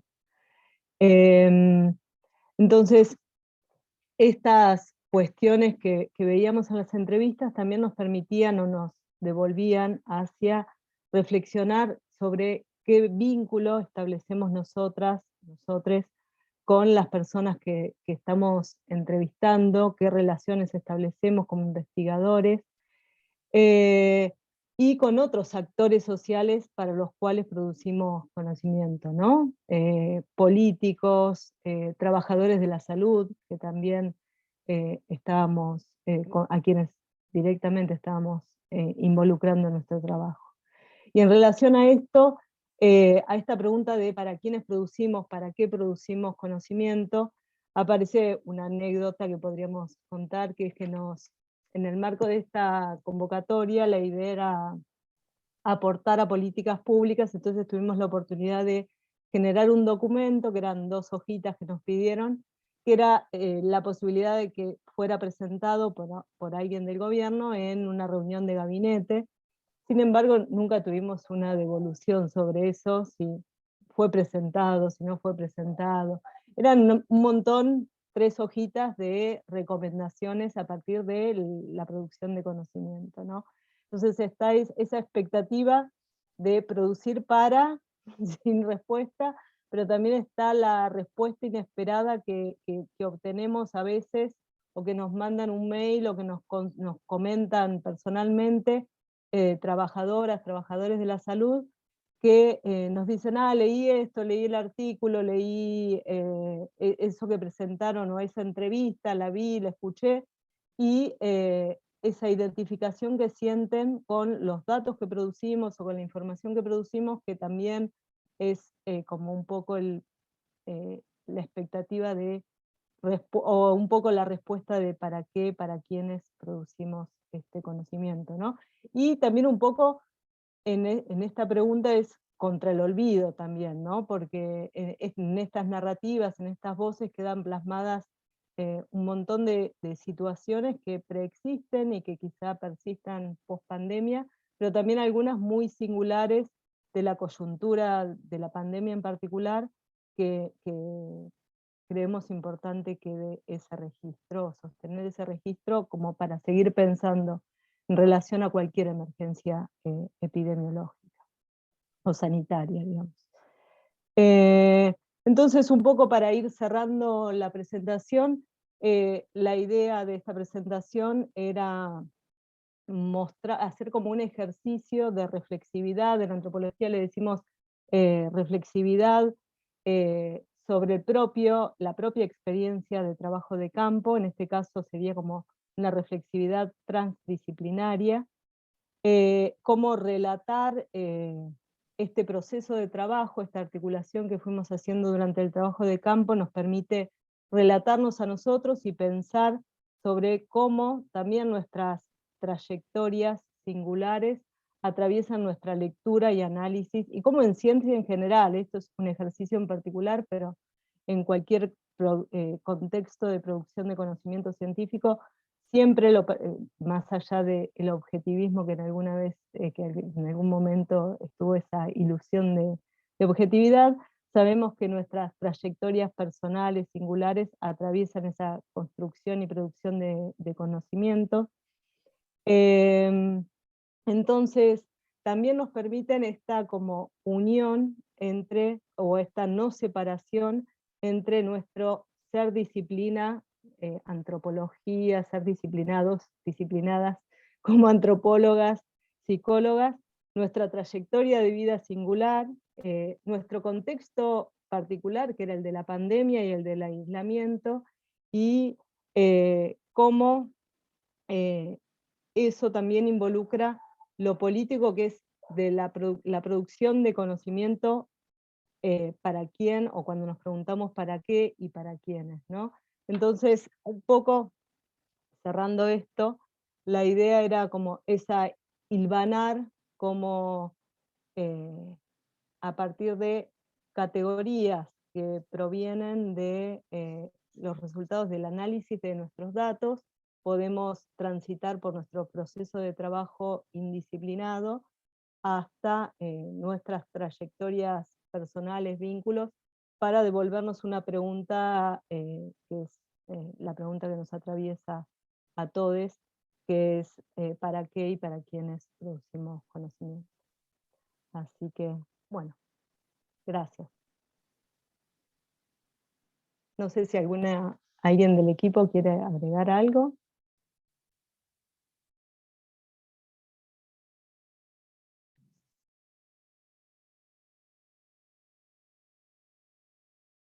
Quedaría entonces el último trabajo de Luis Nico.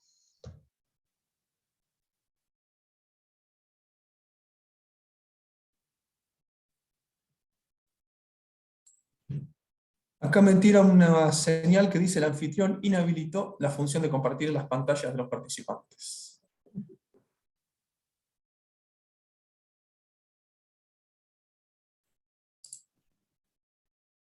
Mamma mía.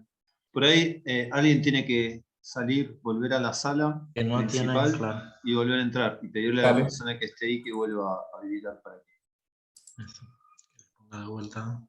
Bueno, ya se fueron.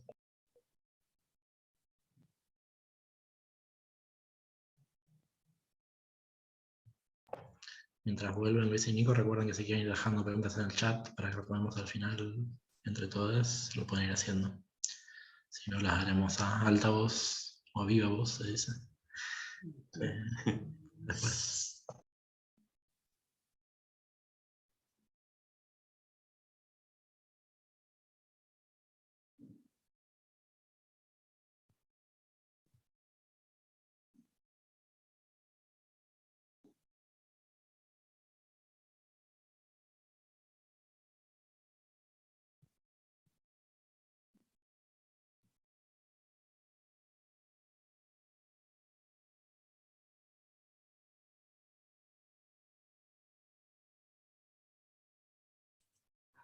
A ver, ahí está Luisa Acosta que me dice asignar. ¿Yo lo puedo asignar yo o no?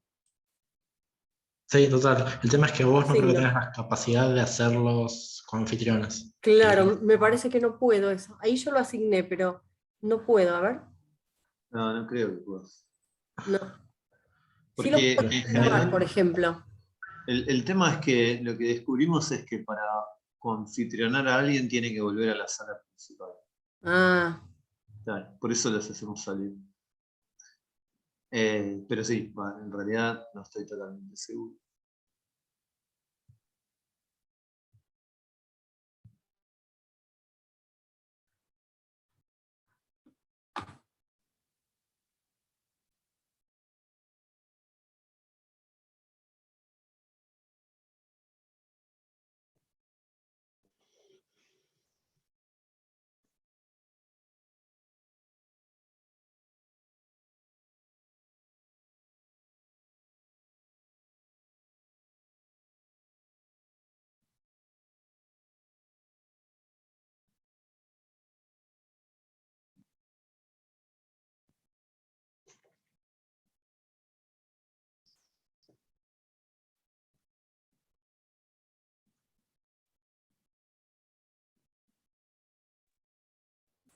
Muy bien, hemos vuelto. A ver si se puede ahora. Sí. Bien. Entonces, Todavía no se ve nada. bueno, todavía no compartí, pero... Ah, bueno. A ver. Acá estamos. Bien. ¿Se ve? Sí, se ve. Bien. Bueno, yo voy a hacer una breve introducción entonces al trabajo que estamos presentando con Nicolás Lavanino, construcción de una terapia de cannabis, autocultivo y autoatención como camino para mejorar la calidad de vida, estudio de un caso ejemplo en Argentina. A ver, vamos, ahí quedó. Bien, introducción. Nuestro objetivo entonces es describir y analizar la construcción de un saber hacer que involucra a la terapia del cannabis a través de un caso ejemplo, que involucra a una madre y su hijo diagnosticado con trastorno del espectro autista, que utilizan el autocultivo y la autoatención para poder atender estos padecimientos al cual hacíamos referencia. Entonces proponemos dar cuenta del recorrido transitado por esta madre y su experiencia con el cannabis terapéutico y entender de qué modo se articula este saber hacer con el conocimiento y las prácticas de la biomedicina. Esta filmina lo que viene a mostrar es que la relación del cannabis y los seres humanos es viejísima, es antiquísima. Como fuente de fibra viene de la edad de piedra y los primeros registros del uso terapéutico del cannabis tienen 5.000 años de antigüedad. En 2700 años antes de Cristo, el emperador rojo Zenón dejó asentada en la farmacopea de la época, en el Pensauquín, las aplicaciones terapéuticas que son las que se discuten al día de hoy. Siempre decimos lo mismo, nosotros estamos redescubriendo las aplicaciones terapéuticas del cannabis que tienen que ver con el dolor, las convulsiones, trastornos del sueño, salud mental, etcétera, etcétera. Esto lo vemos también en Egipto, papiro de Ebs, aparece en los asirios, aparece en la India, en fin. No voy a detenerme en esto, pero simplemente dar cuenta de que la relación del cannabis con los seres humanos es realmente muy, muy antigua. El proceso de occidentalización de la terapia canábica se dio principalmente por estas dos figuras, William Shoshone en Irlanda, a través de sus efectos terapéuticos, y Moreau de Tours, a través de los efectos psicoactivos del cannabis. Hacia finales del siglo XIX, inicios del XX, se vio lo que fue el clímax de la utilización del cannabis terapéutico, con más de 100 trabajos científicos publicados, y con tinturas y extractos de cannabis disponibles en el mercado, a través de estos monstruos de la industria farmacéutica como Merck, Parker Davis, Lilly, Bristol Myers Squibb, y GlaxoSmithKline, que son farmacéuticas que están vigentes al día de hoy. ¿Qué pasó entonces en la Argentina y cuál era el marco legal? Hacia 1919, hasta ese año se proveía en farmacias, pero luego de un decreto del presidente Figueroa Alcorta se limitó su venta y no se continuó. En 1989 comienza el proceso final de criminalización del consumo de cannabis a través de la ley de estupefacientes, la 23.737. En el 2015 se produce el primer registro local del uso terapéutico de cannabis legal a través de una autorización de la importación de CBD, un aceite rico en CBD, a través de un trámite de la ANMAT para una niña, Josefina, que sufría una encefalopatía muy severa, conocida como síndrome de West. En 2016, el ANMAT comunica que la única terapia autorizada sería la epilepsia refractaria y a través de estos fallos específicos.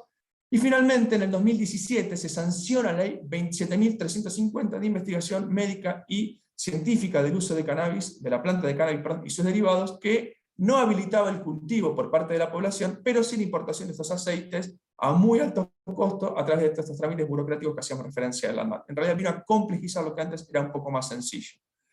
Hace relativamente poco, el año pasado, el Ministerio de Salud de la Nación Argentina dictó una resolución, fue una nueva reglamentación de esta ley, que crea el sistema de registro del programa de cannabis, el famoso ReproCan, al cual uno se puede inscribir como usuario terapéutico y permite, bajo ciertas condiciones, el autocultivo, lo cual significó un avance muy importante para la lucha de los usuarios. Un breve recorrido histórico de la lucha de las organizaciones en la Argentina. Hacia mediados de 2010, se plantea un proceso de despenalización del consumo para el uso recreativo, ¿sí?, en audiencias públicas en diputados, y por primera vez aparece lo que fue el reclamo del uso terapéutico del cannabis. Y eso fue un punto de inflexión muy importante. El activismo canábico se extendió a familiares y niños con patologías complejas, principalmente epilepsias refractarias a la medicación y trastornos del espectro autista, conformando diferentes agrupaciones y activistas de cultivadores y usuarios de cannabis terapéutico. Hacia 2016 llegó un consenso general entre las organizaciones activistas y parte muy chiquita de una comunidad médica, científica, para impulsar y demandar una ley específica para el uso de cannabis terapéutico, que fue la que mencioné en la filmina anterior, en la 27350. Lo interesante es que en todo este proceso de generar conocimiento se produjeron conjuntos de saberes y saber hacer que fueron incorporados en prácticas tanto individuales como en la interacción entre diferentes sujetos y actores de la asociación civil. Nosotros vamos a utilizar las categorías de Menéndez para hacer el análisis de este trabajo que estamos presentando, y dejamos en claro lo que él plantea, que existen diferentes modelos de atender los padecimientos: el biomédico, que es el modelo médico hegemónico, los modelos subalternos a través de las medicinas tradicionales no académicas occidentales, los modelos alternativos o New Age, y las estrategias de autoatención, que según Menéndez son las representaciones y prácticas que la población utiliza a nivel de sujeto y o grupo social para diagnosticar, explicar, atender, controlar, aliviar, aguantar, curar, solucionar o prevenir los procesos que afectan la salud en términos reales o imaginarios, sin la intervención central, directa e intencional de curadores profesionales. Menéndez define unas ciertas características, tanto de la biomedicina como de las estrategias de obtención y las subalternas. Nosotros vamos a mencionar un par de características que consideramos que son interesantes o importantes para entender el trabajo que estamos presentando. La biomedicina se caracteriza por el biologismo, relación médico-paciente asimétrica, subordinación social y técnica del paciente, concepción del paciente como ignorante, como portador de un saber equivocado, una inducción a la participación subordinada y pasiva de los consumidores de acciones de salud, producción de acciones que tienden a excluir al consumidor del saber médico, mientras que la autoatención avanza sin la intervención central, directa e intencional de curadores profesionales, aun cuando estos pueden ser de referencia, e implica un decidir en la autoprescripción y el uso de un tratamiento en forma autónoma o relativamente autónoma. La biomedicina se basa en el conocimiento científico-tecnológico, en la biología y las ciencias médicas. Utiliza el método científico y la racionalidad científica a través de experimentos manipulativos de laboratorio por profesionales en instituciones públicas o privadas de investigación científica, ya sean universidades, hospitales, instituciones, empresas privadas, etc. Mientras que las estrategias de autoatención se basan en este saber hacer cuasi autónomo, no profesional, a través de la empiria, de prueba y error, la inducción y algo que es muy importante es el saber de esa socialización horizontal que implica un intercambio permanente de información entre los sujetos. Hay que entender que este sistema de transacciones permanentes entre estos modelos no es un sistema de compartimentos estancos, ni de rechazo total, sino que se da a través de relaciones y articulaciones que van y vienen en estos dos sistemas que mencionamos. Bien, finalizada la introducción, doy paso entonces a Nicolás. Bueno, en esta parte vamos a contar brevemente la estrategia de abordaje que hicimos de la parte más empírica y una serie de hipótesis. En principio, cabe decir que llegamos a esta problemática desde nuestra propia inserción en el mundo del cannabis terapéutico, participando en organizaciones de profesionales y activistas, y allí conocimos a Gabriela y a Santiago y a su experiencia. Entonces, a partir de ahí realizamos una serie de entrevistas semiestructuradas en donde intentábamos que se relate el caso ejemplo de esta experiencia de cannabis en Argentina. Los nombres que usamos son seudónimos para proteger la privacidad e identidad de las personas involucradas.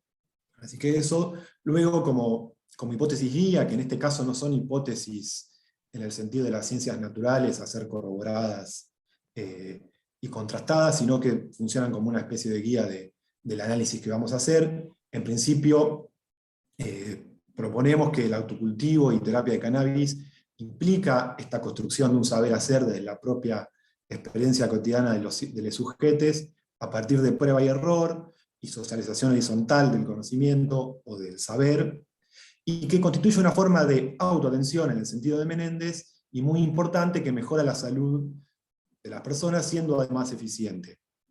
Y por otro lado, cosas que ya hemos mencionado en la introducción que ha mencionado Luis, la otra hipótesis guía plantea que la interacción entre la biomedicina hegemónica y la terapia de cannabis presenta esta serie de transacciones permanentes que son motorizadas principalmente por los usuarios del cannabis terapéuticos, y que no son unívocas de rechazo y subordinación, sino que presentan formas dinámicas de interacción que cambian con el tiempo.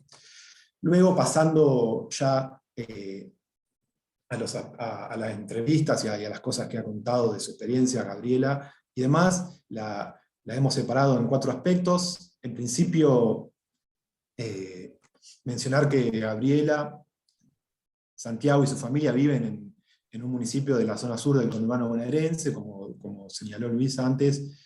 Hace varios años fue diagnosticado su hijo con trastorno del espectro autista, con un fuerte déficit de atención. Empezó varias terapias de la biomedicina que implicaban diferentes tipos de tratamientos, y según lo que relata Gabriel, ante no tener buenos resultados, fue que llegó al cannabis terapéutico. Al respecto, y leo la cita, ella cuenta: yo seguí estudiando sobre el cannabis, mi compañera hizo aceite, yo había probado con varios aceites comprados, pero tampoco funcionaba, haciendo referencia a que los tratamientos de la biomedicina no funcionaban, y su primera aproximación al cannabis tampoco. Así me fui haciendo de otros padres, donde empezamos a compartir aceites, y la verdad es que yo vi un cambio en Santiago, en la cepa 21, ahí habla de la socialización horizontal de lo material y del saber hacer. Sentí un silencio en mi casa que me pareció tan extraño, ese silencio que escuchaba, pero no me daba cuenta qué era, y era que mi hijo había dejado de aplaudir. Él a veces tenía las manos rojas de tanto que aplaudía, y yo me di cuenta que él tenía las manos a sus lados mirando televisión y sin aplaudir. Esa fue mi primera mirada hacia el cannabis que funcionaba. O sea, yo me di cuenta que a él le había hecho dejar de aplaudir ninguna cepa, ningún fármaco, ni nada, solo esa cepa que yo había probado. Aquí ya aparecen varios de los elementos que mencionamos antes y que nos interesa destacar de esta experiencia. Luego, otra de los aspectos es esto, esta construcción de un saber hacer de la propia evidencia cotidiana. Mencionamos otra cita donde Gabriela cuenta esto, y ella dice: lamentablemente es prueba y error, estaría bueno que no sea así, pero bueno, como todavía no tenemos muchos estudios científicos, tenemos algunas cosas, y bueno, esto sale a veces de que probamos cosas y nos funciona bien. Acá está este proceso de prueba y error, y del autocultivo y de la autoatención. Y también el vínculo con la ciencia, con las ciencias naturales y con el modelo médico hegemónico. Entonces con mi hijo fue un poco eso, fui probando siempre dosis bajas, ir viendo lo que hacía él, y bueno, siempre estaba viendo que él no. Todas las plantas que yo estaba probando, los métodos que no me avanzaba, estaba siempre igual. Y bueno, un día probé una planta que se llama Mataró CBD, y ese mismo día noté el cambio. También, no lo vamos a mostrar por falta de tiempo, en las entrevistas con Gabriela y en su relato, se queda claramente desarrollado este saber hacer, pero respecto ya a la forma de extracción, preparación y administración del aceite de cannabis a ser usado en la terapia. Luego aprender y transmitir, no voy a entrar en detalle acá porque estamos medio jugados de tiempo, pero es algo que ya salió. Lo que se aprende, el saber hacer, se transmite de manera horizontal entre usuarios. Luego en versiones más largas de este trabajo podrán leerlo. Y por último, el último aspecto de esta experiencia es la terapia de cannabis como autoatención y su vínculo con la medicina. Es súper interesante. En esta cita, por ejemplo, Gabriela cuenta lo siguiente: no encontré acompañamiento de los médicos, por supuesto, al principio, pero después me encontré con una compañera en este camino, un grupo de chicos con discapacidad, donde ella comentaba que a su hijo le había hecho muy bien el cannabis. Y se lo comenté a la psiquiatra se refiere a quien atendía en ese momento a Santiago. Pero me dijo que para él, para el déficit de atención no estaba comprobado, y que todavía no había nada investigado, que sí servía para la epilepsia, pero que para otras cosas no. La verdad que hasta ese momento no conocía médicos pro cannabis, y con todos los médicos a los cuales yo me acercaba no tenía respuesta ni siquiera apoyo de ningún tipo. Esto fue al principio de la experiencia, donde hay un cierto rechazo o negación de la terapia. Sin embargo, no lo vamos a mostrar en una cita, pero también Gabriela cuenta que el pediatra de Santiago fue siempre muy receptivo a la terapia de cannabis, y que de hecho, a través de este proceso y del acompañamiento, se empezó a formar y interesar y participa de experiencias de formación y demás respecto al cannabis en su faceta terapéutica. Con lo cual ahí se ve otro tipo de interacción con alguna parte de la biomedicina. Y muy relacionado con esto, Gabriela cuenta que dice: yo hice un proyecto en el municipio de la localidad en que vive, donde estamos trabajando con médicos y estamos informando a toda la gente de esta localidad donde vive. Dice: todavía no fue aprobado el proyecto, pero sí tenemos el permiso para poder informar a agentes de salud, y ya hicimos varios encuentros con los médicos, y bueno, conseguimos bastante apoyo de los hospitales de la zona, y el que se anota siempre primero es el pediatra de mi hijo. Como decía antes, se da este vínculo que tienes de algún lado, o en algún momento, ciertas instancias de negación, pero también algunas vinculaciones que podrían considerarse positivas o de acompañamiento. Pasamos por ahora a la discusión y conclusiones para ir cerrando, retomando un poco las hipótesis guía. Las hipótesis guía, esto ya lo hemos dicho varias veces. Entendemos que se trata de un proceso de construcción de un saber hacer desde la propia vida cotidiana, que es artesanal, que es a partir de prueba y error, y que implica una asociación horizontal con otros usuarios y cultivadores.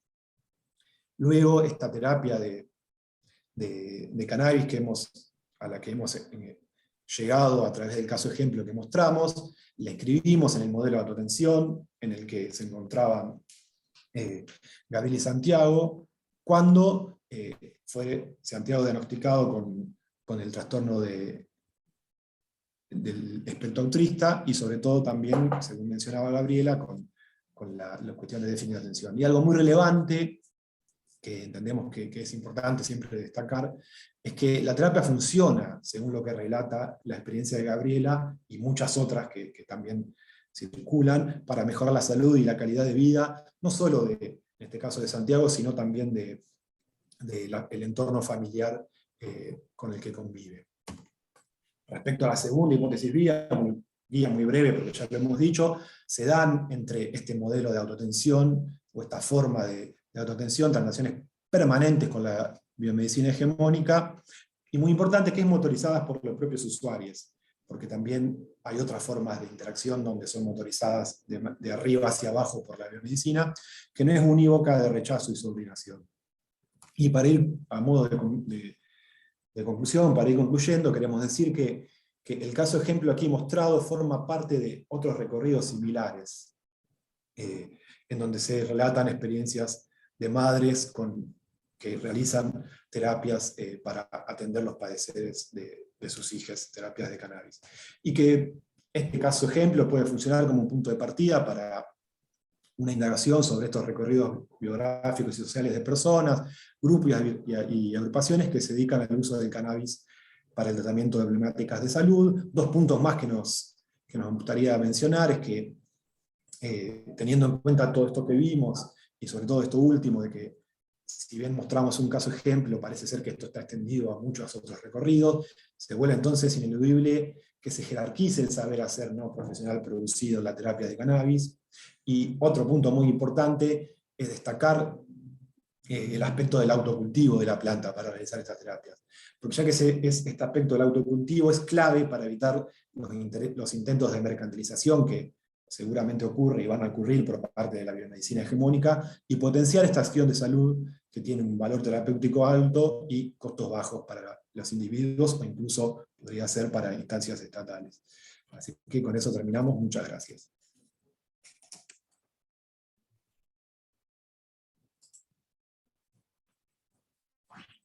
Bueno, agradecemos a todos los expositores por las interesantes charlas. Debido a que ahora a las 6 de la tarde va a estar el acto de cierre, a esta mesa la vamos a tener que cerrar con precisión a las 6. Así que bueno, ahora abrimos el espacio para preguntas. Si hay alguien en la audiencia que quiere hacer una pregunta acerca de una exposición, puede hacerla ahora, pueden abrir el micrófono, también las pueden volcar por el chat, pero les pedimos que intenten ser escuetos en la formulación y en la contestación de las preguntas, así podemos terminar rigurosamente a las 6. Así que bueno, adelante si tienen alguna pregunta o comentario. A ver, pues, por ahí empiezo porque vi tu pregunta en el chat o tu cuestionamiento un poco en el chat. A ver, yo creo que hay muchísimas cosas en estas presentaciones muy distintas y muy parecidas en cuanto a preocupaciones y, digamos, inquietudes. Pero me parece que tomo un poquito tu pregunta, pero porque te diría que en principio, bueno, te podría decir que estoy en parte de acuerdo con esto y en parte, bueno, yo no creo que nadie deje de sentir dolor, incluso, digamos, porque el ser humano es un ser que convive con el dolor de múltiples formas y de maneras, y que no hay nada en particular, yo diría, desde lo médico y desde los saberes populares, que anule el dolor, diría, del ser humano. ¿Sí? Lo que puede muchas veces aliviarlo, más, menos, el tema es no acallarlo, y en eso estoy de acuerdo, es distinto acallarlo que aliviarlo.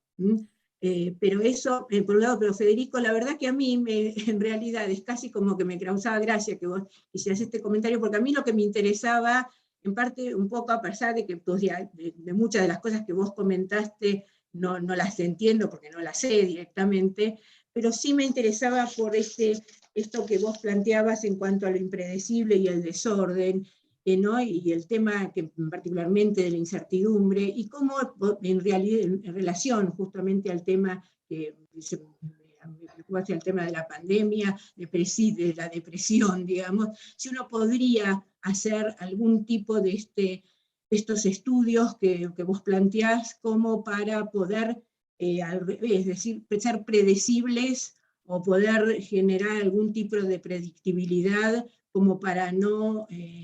digamos justamente que tengamos que actuar en la urgencia únicamente.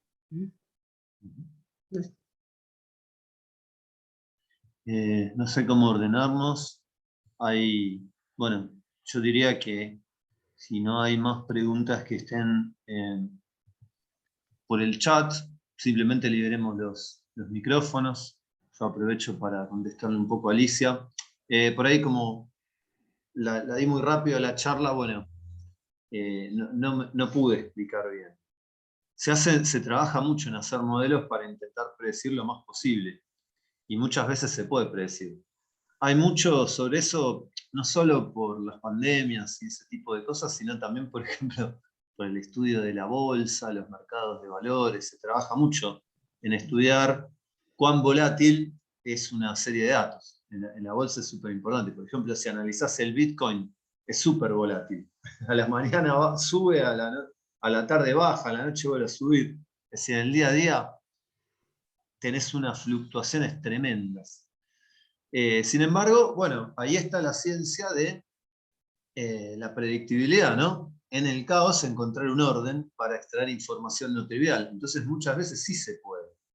Entonces ya te digo, lo que se hace con respecto al caso puntual de la pandemia es armar modelos que a mediano y largo plazo logran tener una predictibilidad bastante sorprendente, porque se ajustan parámetros y se logra de algún modo capturar la esencia de la curva, más allá de las fluctuaciones momentáneas. Pero nuestro énfasis está en que esas fluctuaciones momentáneas también son súper importantes. Y también es conocimiento saber si la curva fluctúa mucho o no. Porque si habrás notado, ocurrieron situaciones en las cuales de repente se decía, no, bueno, está bajando, entonces estas políticas están bien. Y entonces se sigue. Bueno, abramos todos los colegios, bueno, está bajando. Claro, pero está bajando, ¿cuánto miraste que está bajando? ¿Una semana? Bueno, no es suficiente. Entonces, caracterizar esas fluctuaciones también es información, aunque vos no puedas predecir. Es decir, en la impredictibilidad también hay un orden, o puede haberlo.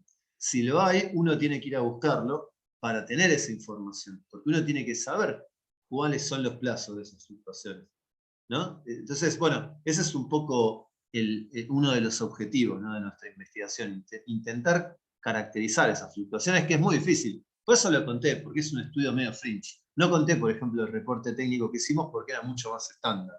Ahí analizamos movilidad, vimos, hicimos toda una serie de análisis que no deberían ser sorprendentes, ¿no?, para nadie que esté en la investigación. Pero esto de las cuantificadoras de información toca un tópico que es muy difícil y bueno, como tiene muchos problemas abiertos, nos pareció bien contarlo acá. Solo te quería decir que no te lleves la impresión de que debido a esta impredictibilidad, entonces no se puede decir nada, porque sí se puede decir y se dice mucho.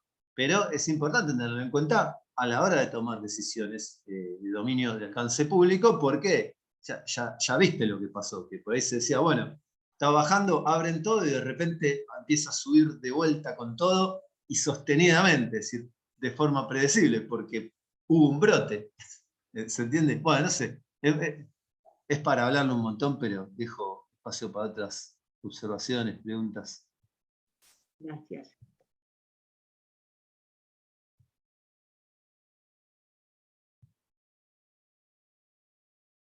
Ahí Luis Acosta tenía una pregunta.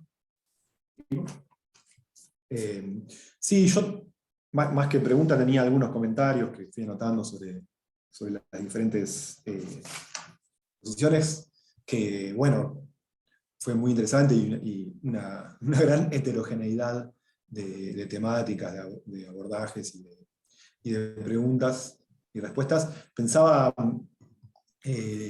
la primera charla de Laura, que me llamó mucho la atención la noción de interdisciplinaridad, incluso cómo puede cambiar, porque desde las disciplinas académicas, digamos, la interdisciplinaridad es compartir diferentes disciplinas académicas, sus metodologías, sus conceptos, o como mostraron por ahí en la charla de Francisco y demás, las diferentes formas de abordar un fenómeno desde estas disciplinas académicas, y según entendí, que me corrija Laura, sino la interdisciplinaridad de la que ella hablaba era otro tipo, que no quiere decir que esté mal, sino que es otro tipo de interdisciplinaridad, que era una interdisciplinaridad en el territorio en cuanto a las acciones, las prácticas y los oficios incluso, y más me pareció eso que de hecho nunca había escuchado en ese sentido, y que suma a la idea de interdisciplinaridad y me saca un poco de la que estaba habituado. Y Y después, respecto de la charla de Federico, bueno, pensaba, obviamente no soy físico y me costó mucho entender las ecuaciones, pero no es un problema eso, digo, es un problema mío, no de la charla. Lo que pensaba era lo siguiente, a ver si se entiende la pregunta. Hablaste al principio de la multicausalidad respecto al COVID, obviamente, ¿no? Entiendo que esta multicausalidad se debe a cuestiones sociales, culturales, biológicas, metodológicas incluso. ¿Cómo se toma una decisión metodológica, ya hablando de la metodología que vos mostraste de los modelos, para incluir esos factores multicausales en los modelos? Si es eso posible, ¿cómo sería? He anotado esas cuestiones. Gracias. 5 minutos. Yo puedo responder rápido eso que vos preguntás acerca de la multicausalidad. Sí, en general los equipos que toman decisiones son multidisciplinarios, ¿no? Involucran a gente de diversas disciplinas. Y en los modelos sí se pueden incorporar los distintos factores que influencian. Pero fíjate el debate que súper interesantísimo que se dio en torno a la presencialidad escolar. Vos viste lo que fue, de hecho se judicializó y de algún modo, ¿no? llegó a ser... pero ahí ves que es muy difícil probar cuánto o si el aumento de la presencialidad escolar genera más contagios. Y si te fijas, las estadísticas de los colegios dejan mucho que desear. El sistema de detección de casos en los colegios fue muy deficitario en términos genéricos y mucho más el compartirlo con el resto de la población, para que la comunidad científica para que vos, por ejemplo, puedas analizar las curvas vos mismo. Si yo te pregunto, bueno, ¿de cuánto eran los contagios en los colegios? Los docentes iban a los colegios, se tomaban la temperatura y por la temperatura daba, no sé, 20 grados, qué sé yo, irreal, ni andaban estos termómetros, ¿viste? Y eso pasó a ser, y las condiciones de infraestructura y edilicias no en todos los casos se cumplían, porque sí puede ser que en Suecia, en los colegios, no haya contagios, pero bueno, andaba a un colegio del conurbano, y fíjate. Entonces, bueno, eso despertó un debate, y ahí hay un problema científico, porque sí, es cierto que correlación no implica necesariamente causalidad. Puede ser que aumentó la movilidad y aumentaron los casos, entonces, bueno, pero ¿a quién echarle la culpa? ¿A la gente que iba a las fábricas, a la gente que iba a los colegios, a la gente que hacía fiestas? Es un problema científico. Ahora, eso no implica que no se pueda decir nada. Yo te estoy planteando el problema general, ¿no? Pero lo planteo para que se vea el nivel de apertura que hay que tener interdisciplinaria para abordar el problema. No alcanza con simplemente hacer las curvas que hicimos nosotros, no alcanza con hacer simplemente las curvas que hizo la gente de la UBA, no alcanza con que venga un sociólogo y solo lo mire. Lo que hay que hacer es juntar todo y ser muy cautelosos a la hora de sacar las conclusiones y analizar la información, a mi modo de ver las cosas, ¿no? Bien. Entonces, creo que ahí se expresa lo de la multicausalidad. No es que no se pueda decir nada, pero hay realmente un problema. Hay realmente un problema y hay que tener obligatoriamente un análisis que contemple todas las posibilidades para después tomar decisiones racionales. Eso me parece lo más importante, porque incluso en la ignorancia vos podés seguir tomando decisiones que son racionales. Si algo potencialmente... Ahí Fede y Pascua levantó la mano, por favor, Fede, adelante. ¿Qué tal? Perdón, Fede, ¿querés terminar? No, está bien, ya está, sí. Yo era para Luis y para Nico. Me quedó me pareció muy interesante el laburo, me pareció muy bueno en general, todos los trabajos me gustaron, pero me agarró una inquietud. Ustedes plantean y hablan de un saber hacer,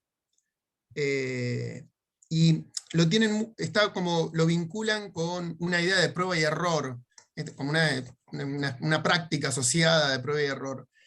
Y eso pareciera ser que está presentado como si fuese una nota distintiva de este saber hacer. Y en el fondo, acá pensando en la comparación, que creo que ustedes la hacían, pero si no, siempre aparece, pensando con la ciencia clásica, digamos, con esa posición racionalista que ustedes presentaban, también aparece esta idea de prueba y error, y de un aprender a hacer adentro del laboratorio.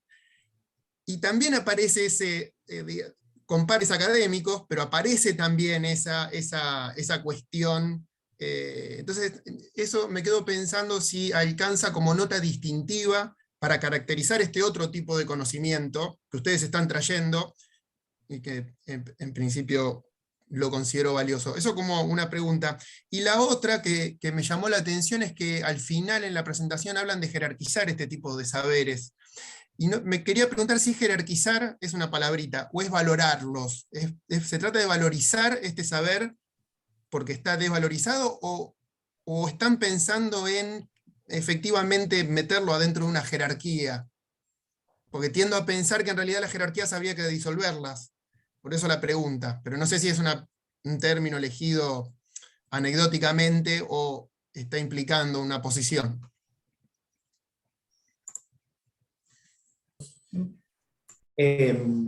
Respecto a lo segundo, sí, ¿no?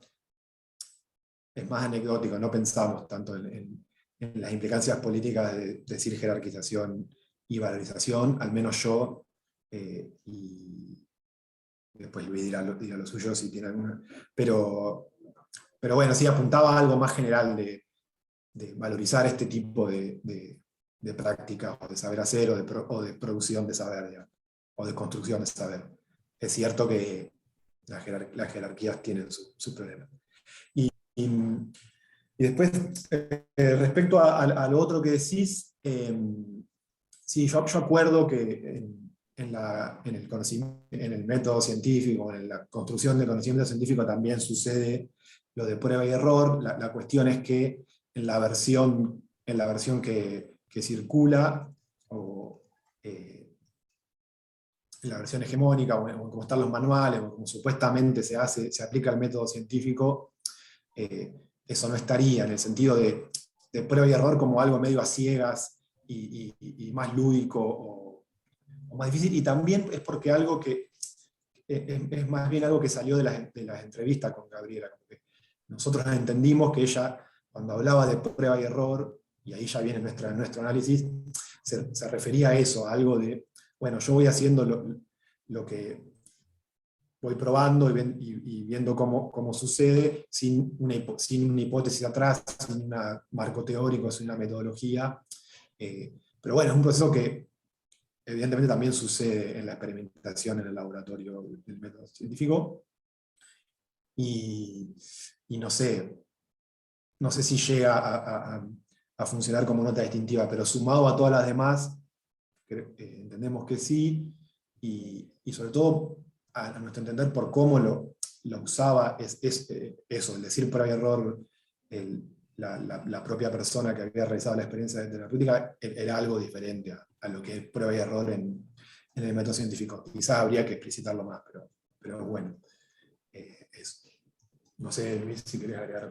Una cosita que quisiera agregar, o sea que lo de la prueba y error, en las prácticas clínicas también existe lo de la prueba y error, y me parece que esto quizás lo que no está es totalmente tomado como modalidad de práctica, ¿sí? Es como si se ignorara, pero la prueba y error es constante, les diría, en la práctica clínica.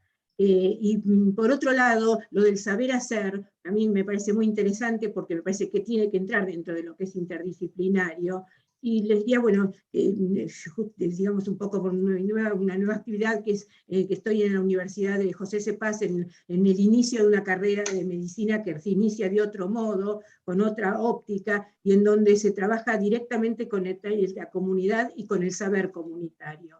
Y esto se incorpora directamente en la enseñanza, en el principio de la enseñanza, que es lo que estamos iniciando, digamos. Por eso digo que me parece interesante lo de ustedes, en cuanto al saber hacer, en cuanto a la prueba y el error, más allá de que muchas veces mi desconocimiento en relación al cannabis y a su uso hace que a los pacientes les diga, úsenlo si hay alguien que lo sepa orientar, porque yo no es mi caso, pero bueno, me pareció re interesante lo del saber hacer y lo de la prueba y error, ¿no? Bueno, gente, disculpen que les interrumpa y le ponga un fin a esta interesante mesa. Claramente la discusión podría seguir y seguir porque los trabajos estaban súper interesantes y son de una gran actualidad. Ciertamente porque todas estas cosas tienen implicaciones para lo que está pasando hoy en muchas esferas de la sociedad. Así que bueno, les invitamos a venir al acto de cierre, ahora, que va a empezar ya mismo, en unos muy poquitos minutos, ya estamos en hora. Y bueno, propongo dar cierre a esta mesa, hacer un aplauso virtual colectivo y que cerremos. Si les parece.